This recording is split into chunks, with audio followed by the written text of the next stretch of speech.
So I have watched very stereotypical, common, it seems, very vague, generic, even I guess boilerplate sort of movie. I mean, the title is certainly that, considering it's just single word.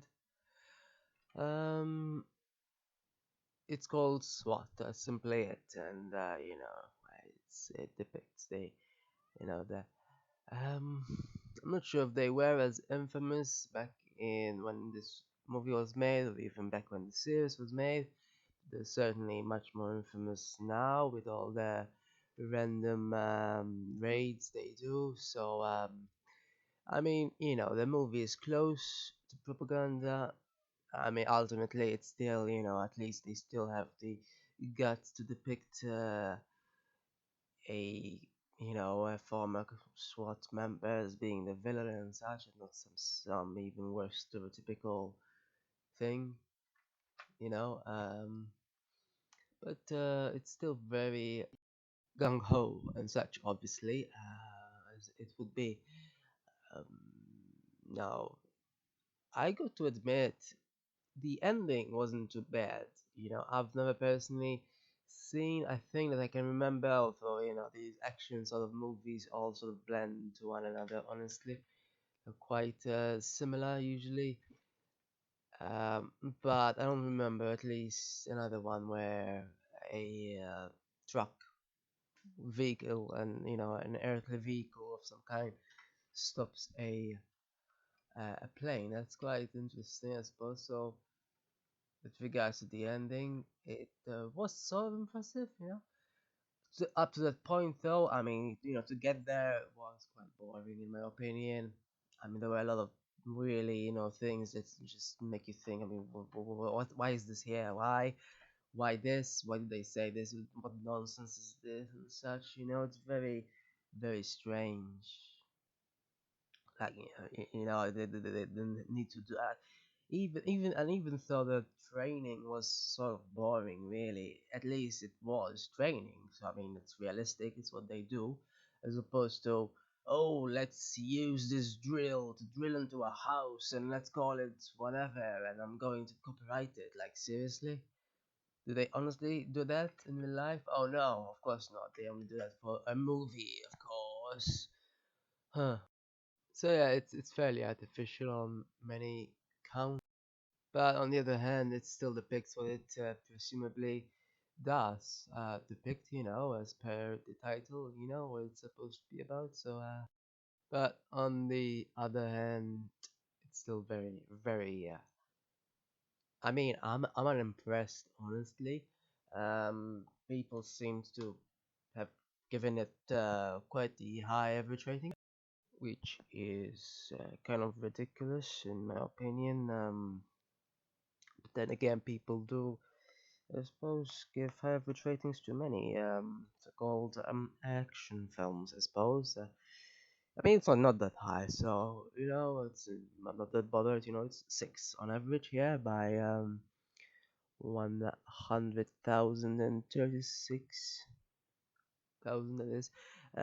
Yeah. So it's not that much, but nonetheless, I mean, I personally give it two less than that because it's quite. I mean, it's quite. They rely on a lot of stereotypes and you know, but otherwise, I mean, it does what it's supposed to do, I suppose, which is, I suppose, obviously action and suspense. Maybe I don't know, suspense isn't part of it here, it seems, but um, I, it's not too bad. I need to say that personally, I've actually haven't quite watched the original series, so I'm missing. I might be missing some context, but you know these kind of things. I mean, I don't suppose they really follow each other. So I mean, I usually do watch series along, and I usually watch them chronologically as well.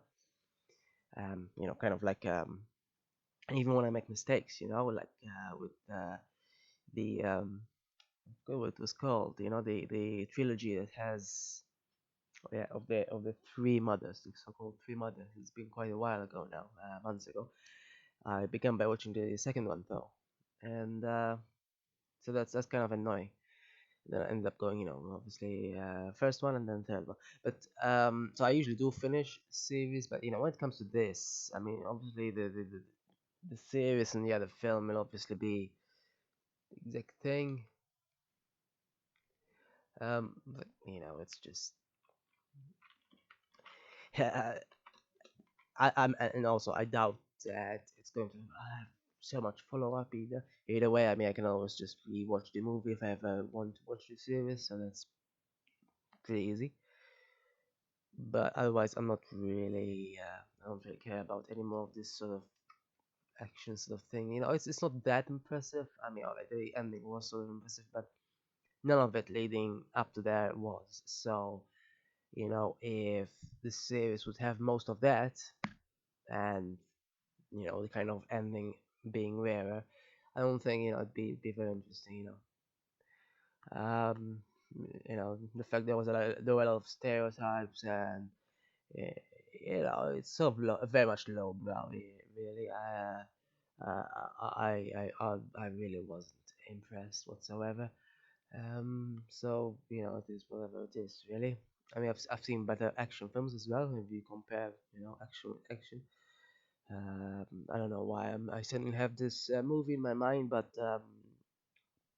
Hana, for example, from 2011, is much better in my opinion. It's an action film, and Sucker Punches as well, much better. I mean, obviously they're more of they more have, especially the latter has more of a fantastic bend, so not quite similar. Saying that, is this really realistic? I mean, they obviously had some extra things happening and such, other than what happens for real. But really, it's all just some dumb machismo, really. That's pretty much the thing there, really. So it's not that, it's not nothing complex. I literally just watched it when I'm not really. I mean, I'm not going to reserve my entire brain power for it. It's not one of those movies that are, either very complex or the drama very intricate, and one needs to establish all the characters back and forth and it really is not that. It's just so simple. Now I've watched Jeremy Renner in a couple of more movies recently. I think I've watched him another movie, but much longer before. Yeah, I think he's in 28 Days Later. But I've watched that many years ago, so I barely remember it. I don't quite remember him. I only just saw him on a list. But yeah, I watched it. I watched two other two others of his movies recently, so within the last year or so. Hurt Locker, which I didn't like too much either, but incidentally I liked more than this in comparison because at least it was slightly more uh, intricate. Ever so slightly, it's still just adrenaline infused, shall we say? It's very similar in a way, but it was slightly more intricate in terms of what people do, and it was a more technical thing as opposed to bash the door, yay, you know. Um, and I've also watched him. I think my favorite movie so far, Tag. That's definitely my favorite of him so far. I don't think I like 28 Days Later too much either. It's just about zombies, except of course for the music. The music is really amazing, isn't it? Not sure why it's there, to be fair. Um, zombie movies generally aren't very impressive in my opinion, but the music though was amazing. It was also adapted, at least a remixed version of it was adapted for Kick-Ass, and I really liked it. That's another part of it. I mean, I like Kick-Ass on its own as well as a movie, but I liked it a bit. It was quite, yeah, kind of like a bit of X-Men with music as well. There's this that thing, But anyway, this I really didn't care too much for, these, and I'm not sure if they were trying to rehabilitate their image, but apparently they complained about the original series originally. Not sure if they did currently, but anyway, that's pretty much it. Anyway, it's not really the most. It's really very humdrum and it's below average. in my opinion, really, I've seen better, even just action movies. I've seen better of those as well.